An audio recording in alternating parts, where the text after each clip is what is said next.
Welcome to OWAD today. I'm Sophie, your pilot into the universe of Chinese. Let's continue unpacking some Taoism concepts to counterbalance Confucianism. Okay, 水 is the third of 金木水火土. These are the five elements that Taoism boiled it down for us. And that's our beginning of the world model. When we try to categorize things in the world we live in, we make it into these five buckets. So water, not just water, I guess, any kind of water um, that's in this fluid form would be considered 水.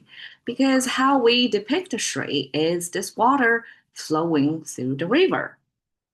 Um, I recently had this kayaking experience and I shared with the coach or the not coach but the guide on the kayaking trip that water is how Chinese imagine um, not exactly imagine. I think it's based on observations of how waters flow because in kayaking um, understanding how the currents flow is important so that you reduce your risk, right? So there is such a thing on the open water between like two channel, like island and the shore.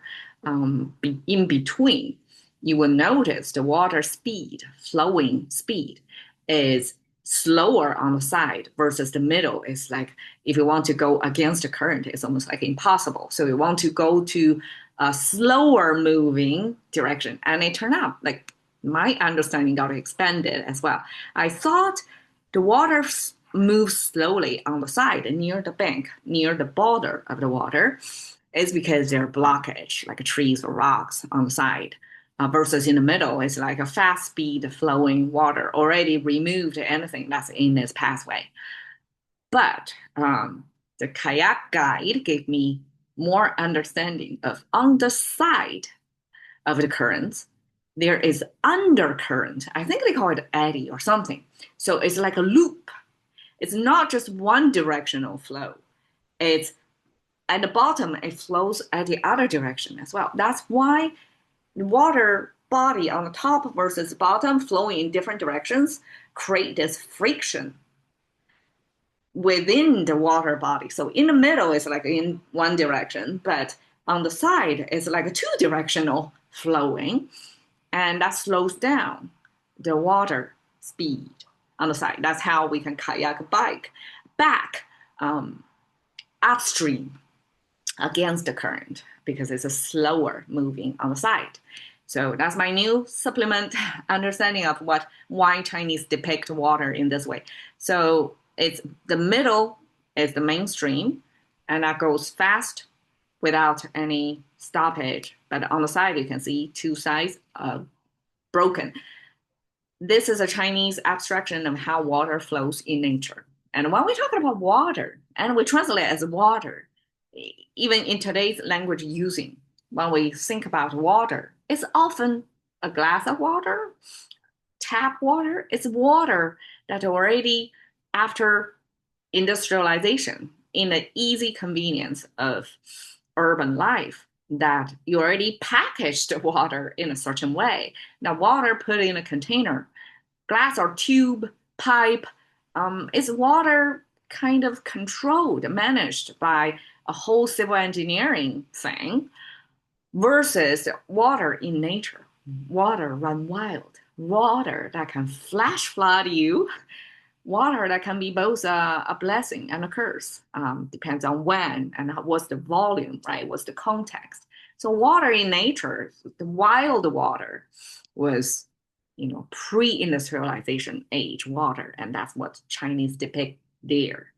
And this big fluid thing, I'm not sure if ancient Chinese actually recognize that within our body, we have a high percentage of water. I think it's like 75% of our body component is water because water serves as the connecting vessels for Earth to connect the ocean to the mountain, have this circulation going, right? That's circulation of the Earth. And our body system is also a circulation and also depends on the fluid. So water, rather than we think it in terms of a drinking water or salt water, water is simply a form of a material that's a fluid and serves as the connecting thing that can easily carry nutrients or pollutions, whatever in there is carrying throughout the whole system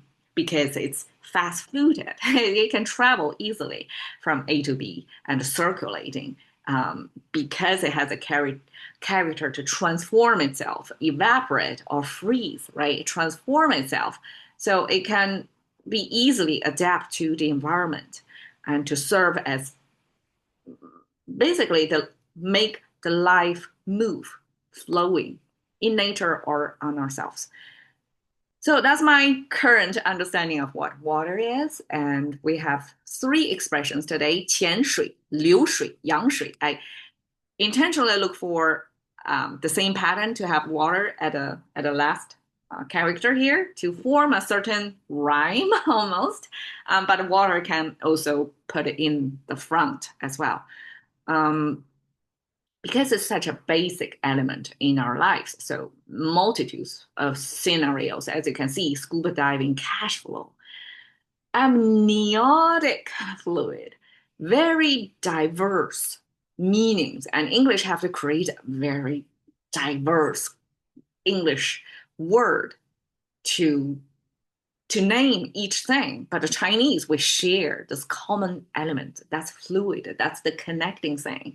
So when we are thinking about the world, I think the Chinese already simplified our worldly understanding by not segregating, like building walls between its different word, but seeing through all that diverse context or scenarios this character exists, have this unifying character across scenarios help us to boil down this, complicated, already getting overcomplicated world to kind of under control. We have shui to apply it, this fluid thing, to apply it to all kinds of scenarios. We have 潜水, submerge in the water, and that's Chinese scuba diving. Even if I translate it as scuba diving, I would imagine 潜水before the technology, before I can carrying a pressured oxygen tank, with all that scuba diving gears, is a free diving. You simply hold your breath, be able to dive down to get your, I guess, oyster or pearl. So that was whoever make a living is out of that, and not exactly fishermen, but it's divers. And we call that action as 潜水 by pairing the submerge with 水, 流水 by pairing flowing water. We actually use it in the cash flow. We symbolize the flow of water. I mean, water, cash flow. We use flow in English to signify this is not a permanent, a static thing. This thing flows, this cash flows from your investment converted to something, right? Your input and output. I guess input is cash. And then in the middle is conversion. You made something productive, useful for the world. Through the exchange, you cash out, right? Cash in, cash out. And this is like a flow. And a company operates in that sense, almost like a human body or the earth have this flowing thing, and this connecting point is the cash. And Chinese recognize that, use of flowing water. Has nothing to do with, there's no word in it associated with cash, but we totally apply this situation to cash flow. I'm not sure if it's because cash flow, because somebody translated, see the flow thing, and then just use 流水 instead of plugging the 现金流水. Eventually, we lost the 现金, the cash part. 现金we talked about yesterday, right? Instead of talking about a cash, when we say 流水, that's enough to me in the contemporary commercial environment, enough to say that's cash flow. 羊水, sheep water, and that's amniotic fluid. That's where humans or I guess animals, whatever mammals that have this structure or the birth or the baby reproduction cycle to have the baby embryo first in this yang shui, this water, this in the uterus water before the baby came out. I mean, you can check ChatGPT, like the multiple purposes of make it necessary for the baby. The beginning, before the baby becomes a baby, is embryo. And to make this tiny little bundle of flesh survive the womb, the uterus environment for it to be able to move, to be floating somewhere, almost like a birth of I don't know, almost like a floating in the universe, right? It's a floating, it's not static. To keep it moving, right? Because life have to come with fluid. We first started in that fluid, and the Chinese use yang shui. And there's some yang is a sheep. There are some theories of why Chinese use a sheep water to mean this beginning life's water. This yang can sound like the yin and the yang, that yang, okay, this, because we talked about how yin jian, this yin space and yang space means nether world versus the living world. So yang means high energy enough to sustain life. So this yang and that yang sound the same. And so Chinese occasionally would replace same sounding character to another one if it's easier to write, or for whatever reason. It could be throughout history there's some emperor happened to named with this yang, and to avoid offending that emperor by keep using in your vocabulary the same word, and then people switch out same sound but means that yang shui, if it switch out to the yang of the living world paired with shui, perfectly makes sense, right? That's the water where the life is born. And or this yang, there's another theory is this is part of the character to mean raising or upbringing, to, I guess, incubating. So this yang, we use that as a partial component to make that concept of raising, because yang is the most nutritious, as protein ancient world recognized, and that's the best kind of meat we use to sacrifice to the divinity. And we use that yang to mean we're cultivating, incubating water. So either way, life's water or incubating water, both make sense here.